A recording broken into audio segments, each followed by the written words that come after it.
Hello আমার fan ফলোয়াররা, একটু গ্রাম অঞ্চলে আসছিলাম একটা ভিডিও বানার জন্য।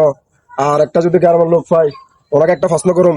আমার প্রশ্নের উত্তর দিতে পারলে ওনার জন্য ভালো একটা পুরস্কার আছে। আপনারা দেখবেন ভিডিওটা। ওই একজন লোক আসতে আছে, আমার তো একটু জিজ্ঞেস করি, আপনাকে একটা প্রশ্ন করবো, প্রশ্নের উত্তর দিতে পারলে আমার জন্য একটা ভালো একটা পুরস্কার আছে। হ্যাঁ বলেন, আপনি বলেন। আমাদের দেশে জাতীয় পশুর নাম। আমাদের দেশে জাতীয় পশুর নাম হচ্ছে বর্তমানে মাছ।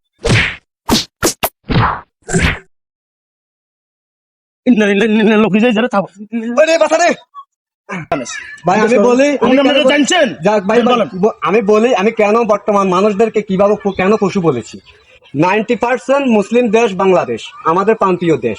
আর আমাদের এই দেশের মাধ্যমে উলঙ্গ অবস্থায় বেপর্দায় ভাবে আপনার ভিডিও বানাতে আসে, 2 দিন পরে দেখতেছি কি সোশ্যাল মিডিয়া একজন ভাইরাল হচ্ছে।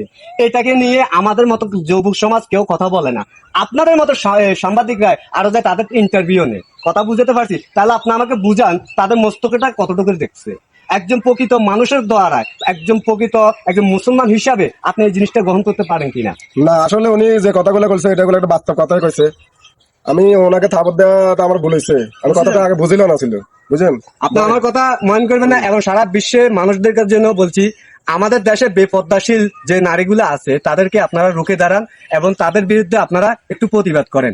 আর আমাদের এই ভিডিওটা পারলে যদি পছন্দ হয় আপনাদের মাঝে একটু শেয়ার করে